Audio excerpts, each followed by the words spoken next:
Politics braces for an intriguing day today as the meeting of the Constitutional Council has been called in a short while away from now. The meeting of the Standing Committee of the ruling party has also been scheduled later in the day today. Meanwhile, the pulling out of the president of the main opposition from the Constitutional Council meeting has pushed the scheduled meeting into uncertainty. Good morning, I'm Sher and these are the headlines of the hour. Nepali Congress Chief Sher Bahadur Deuba pulls out of the constitutional meeting, but bargaining intact for power sharing in constitutional bodies. The political crisis in the ruling party further deepens, 1 week period to seek consensus completely ignored by the warring factions. The trend of Nepalese labourers seeking employment in India continues even as domestic factories are closed due to lack of skilled manpower. And defending champions Real Madrid inflict first defeat of the season on La Liga leaders Atletico Madrid to move within 3 points of the summit. President of the main opposition party, Sher Bahadur Deuba, has declined to participate in the Constitutional Council meeting called for today. Nepali Congress General Secretary Prakash Sharan Mahat informed that NC President Deuba telephoned the Prime Minister to inform about his absence in the meeting slated for early morning today. Deuba cited his busy party schedule for his failure to participate in the meeting as the main opposition has called for a massive show of strength against the government tomorrow. Deuba is also learned to have requested the Prime Minister to postpone the meeting. The meeting has now been uncertain as a minimum of 5 members need to be present for the Constitutional Council meeting to receive a validity. However, in the 6-member council, the position of Deputy Speaker has remained vacant. The council meeting had not materialized in the past 1 year due to the differences in the power sharing in the national politics. The Standing Committee meeting of the ruling Nepal Communist Party had sought a deadline of 7 days, saying that efforts will be initiated in this period to bring the two opposing factions to an agreement. However, no such initiatives were taken during this time to bring the two warring factions into a consensus. With the two factions still in a standoff, disputes seen in the ruling party are likely to further deepen. We have more in this report. After the Standing Committee meeting on 6th of December last week, the chairman duo of the ruling Nepal Communist Party have only held a single meeting. Both the leaders, however, reiterated their respective stand during the last meeting on Wednesday. During the meeting, Prime Minister Oli demanded that Executive Chair Dahal should retract his report, citing it a blatant blueprint of allegations. Leader Dahal, meanwhile, did not budge from his stance of a general discussion in the Standing Committee on both the reports to arrive at a logical conclusion. Meanwhile, the leaders from the Oli faction also abstained a function held at party headquarters to welcome former Nepali Congress lawmaker Kaushar Saha, among others, to the ruling party. In recent time, the warring factions of the ruling party have been engaged in holding meetings of the respective groups, spending more time in allegations and blame game. Dahal and Nepal camp on Thursday held Bagmati provincial level meet for the party cadres, while Oli faction held a separate meet for party cadres from Province 1 on Saturday in Morang Sundarharaicha. The two factions boycotted the programs held by the opposing group in the ruling party. In another program, Deputy Prime Minister Ishwar Pokhrel, a close associate of the Premier, flayed the activities of Executive Chairman Dahal, alleging the co-chair of conspiring against the majority government to invite unrest in the country.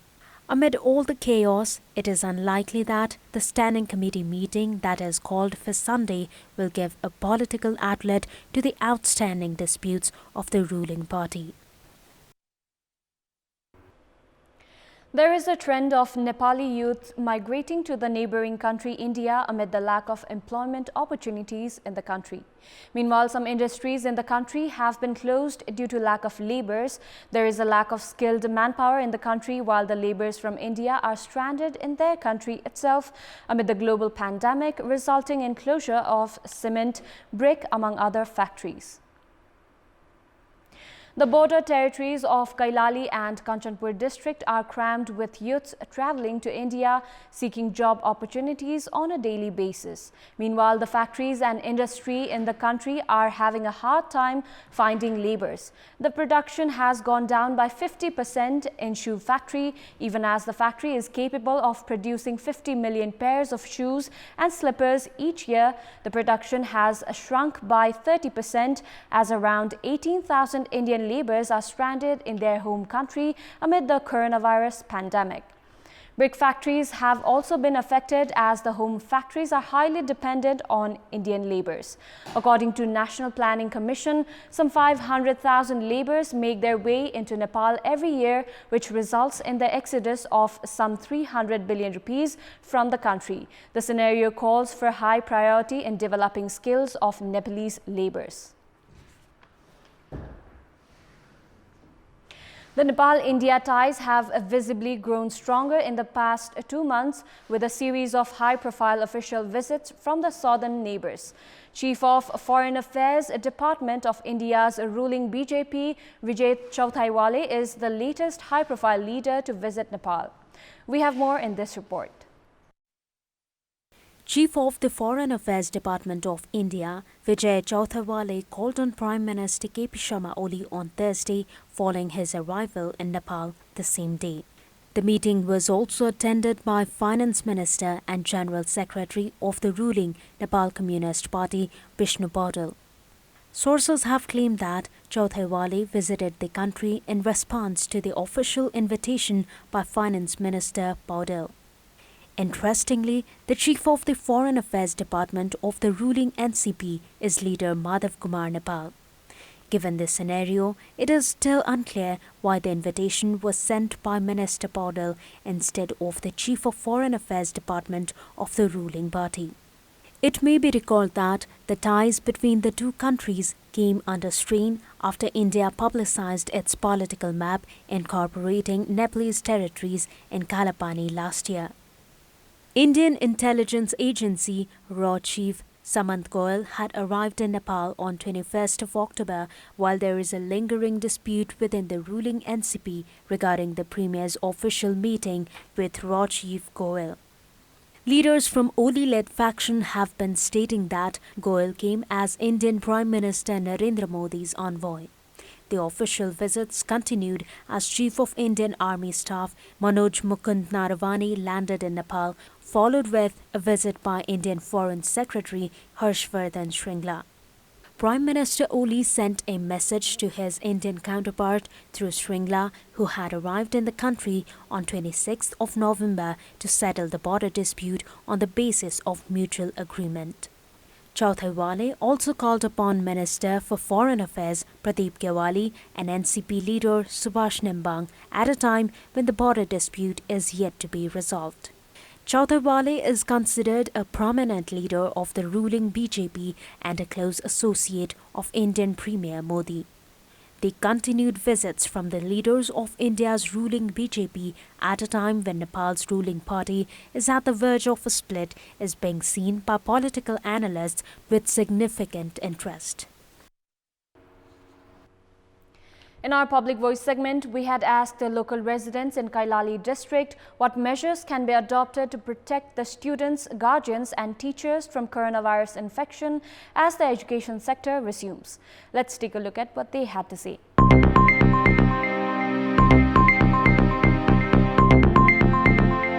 अभिभावकले सबभन्दा पहिला आफ्ना बच्चाहरूलाई हात धुनेदेखि लिएर mask sanitiser लाउनेदेखि लिएर सबै सिकाएर पठाउनु पर्यो। आफ्नो बच्चाहरू स्कुल पठाउँदाखेरि सेनिटाइजर, मास्क, तातो पानी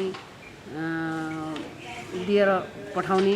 एउटा बेन्चमा जम्मा 2 जना विद्यार्थीहरू राखेर पढाउँदाखेरि एउटा उनीहरूलाई संक्रमणबाट जोगाउन सकिन्छ। मास्क वितरण, सेनिटाइजर वितरण पनि गर्न सकिने अवस्था भएका संस्थाहरूले विद्यालयलाई केन्द्रित गरिदिनुपर्छ। बच्चाहरूलाई कसरी कसैलाई टच नगर्ने अनि आफ्नो घरबाट पनि सन्देश दिनु पर्यो आफ्ना बच्चाहरूलाई। सामाजिक दूरी कायम गर्नु पर्ला।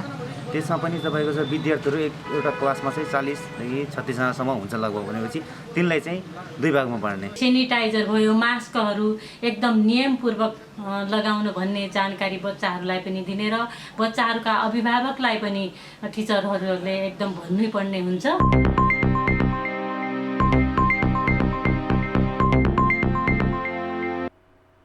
It's time now for our segment Public Pulse, where you text us with your opinion.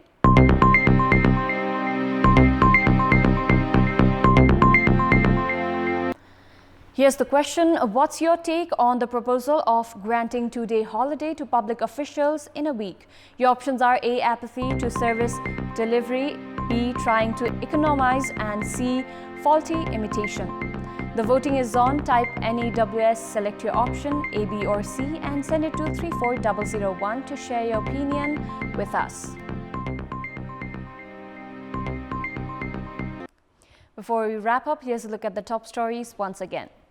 Nepali Congress chief Sher Bahadur Deuba pulls out of the constitutional meeting, but bargaining intact for power sharing in constitutional bodies. The political crisis in the ruling party further deepens, 1 week period to seek consensus completely ignored by the warring factions. The trend of Nepalese labourers seeking employment in India continues even as domestic factories are closed due to lack of skilled manpower. And defending champions Real Madrid inflict first defeat of the season on La Liga leaders Atletico Madrid to move within 3 points of the summit.